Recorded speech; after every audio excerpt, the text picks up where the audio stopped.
Hey everyone, it's Steven from Tostemac, and today, instead of doing the usual autism vlogs that you see here every Saturdays, I wanted to take some time to think back to what I, or rather we, accomplished during Autism Awareness and Acceptance Month. As a lot has happened during the month I'd like to talk about. Don't worry, I'll try to keep it short and simple. So, first and foremost, I wanted to talk about some of the things I've done outside of the autism vlogs. I mean, yeah, the recent vlogs I've done were different and special, but I'll get to those later after the outside stuff. So, let's see, So some of the first things that I've done this month was actually be part of a radio show. Two of them, actually. The first of them was the Healthy Heart Show. You may have seen that radio session. I'll leave a link down below. The second one, which isn't out yet, I'll let you guys know as soon as that's out, was from a group called For Book Lovers Only, which I've actually worked with before when, a couple years back, when my first book came out. So both of those sessions gave me an opportunity to talk about not only my books, but kind of like the reasons behind them, like how they came to be. Because for some of those who may or may not know this, the autism books you may have seen didn't always start out as just like autism books. They actually originally started out as just random works of art that I made that just stood around and collected dust. But eventually I met the right people, and they gave me the right opportunities and gave me a chance to make it evolve, make it more than just a pretty work of art, and instead give it meaning and give it a form that can be mass produced and given to everybody rather than just a select few within a certain location. So the radio shows I did gave me a great opportunity to talk more about my books and about my reasonings behind them and all. But that was just one thing. The other thing I did for the first time ever was I actually got to be a part of a TV show, which was exciting, but at the same time, stressful and pressuring at the same time, because here's the thing. When you are on a radio show, they only hear your audio, that's all they get, you don't see my face, it's just my voice. But when it comes to TV stuff, they not only hear you, but they also see you. So you have to present yourself in a professional way, not only with how you address the person you're interviewing with, but also how you dress, how you look, how you do the facial expressions and hand gestures and whatnot. So it's a lot more to take into consideration rather than just an audio show. But the other thing that was different was this TV show, the questions they asked were a bit more personal. They weren't just about my books. There were topics about bullying and my thoughts on whether or not vaccination causes autism. Spoiler alert, it doesn't. And questions I've never really thought about answering before. I just thought of them as just bad moments in my life, just move past it, move on and whatnot. But revisiting all those bad times, when I think back to, again, bullying, or sometimes I made mistakes and other stuff like that, I remember how bad it made me feel, but I also remember what I learned from it.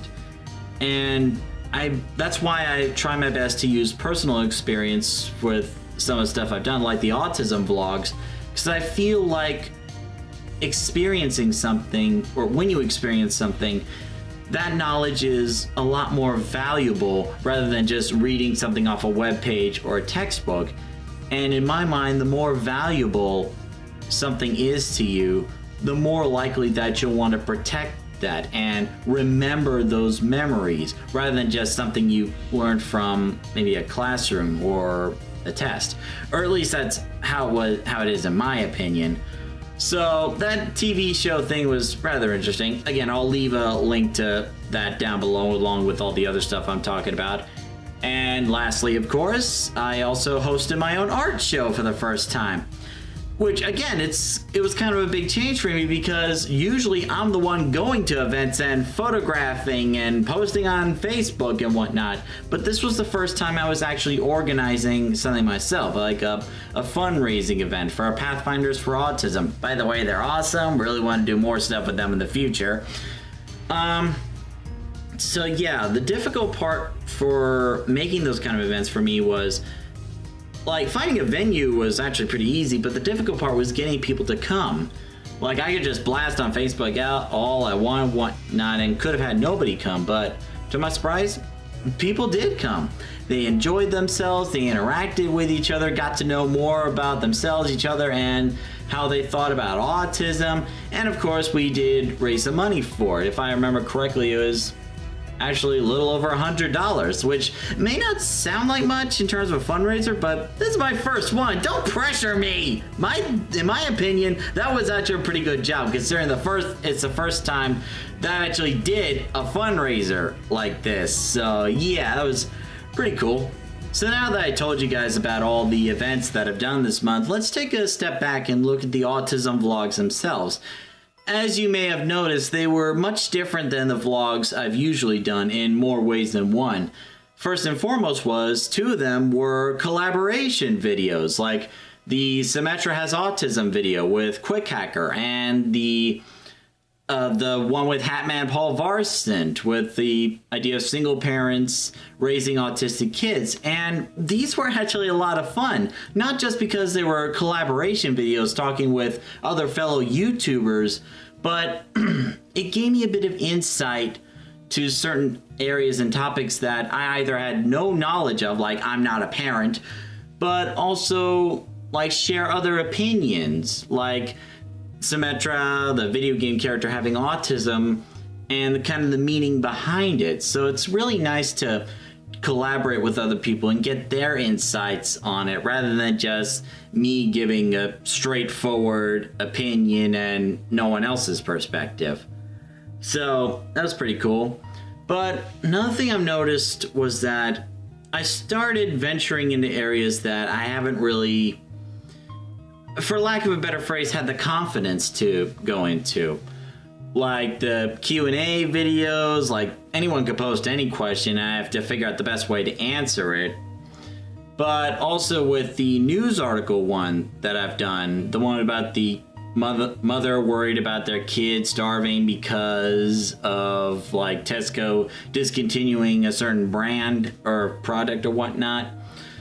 Because like back when I first started out, it was just me sitting in front of a camera, saying whatever I want and post it to YouTube, bam, done. But now the autism vlogs have really gotten to a point where they start to evolve beyond just me and my experience. Now I'm having the courage and confidence to go into certain subjects that are a bit more sensitive, or topics that if you don't get the facts right, you look like a total idiot. And in the past, I wouldn't even consider going into some of these topics, like the difference between autism awareness and autism acceptance, or the history of the autism symbol itself, because I was afraid of being like rejected or made seem like a fool because I got a lot of things wrong. But so if I had to give a reason for why I'm venturing into them now, is because of you guys. You helped give me the confidence to venture out to areas I've never really even bothered considering before, or was too afraid to cover. But hearing all the positive feedback from you guys and how some of the stuff I'm saying is actually making a difference and is actually significant to you guys, it made me feel like I can actually do this.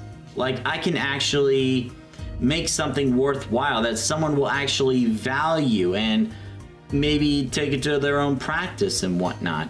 And at the end of the day, as long as I can make a positive impact on someone's life, if I can make a difference in someone's life and whatnot in a way that it makes them view themselves or the world around them more positively, I know I did my job. And that's basically the idea behind everything I do. So yeah, that's basically it. Just wanted to speak my mind to you guys. Thank you for taking time to watching this. So this month has been very successful, and here's to a lot more good autism projects. Bye-bye.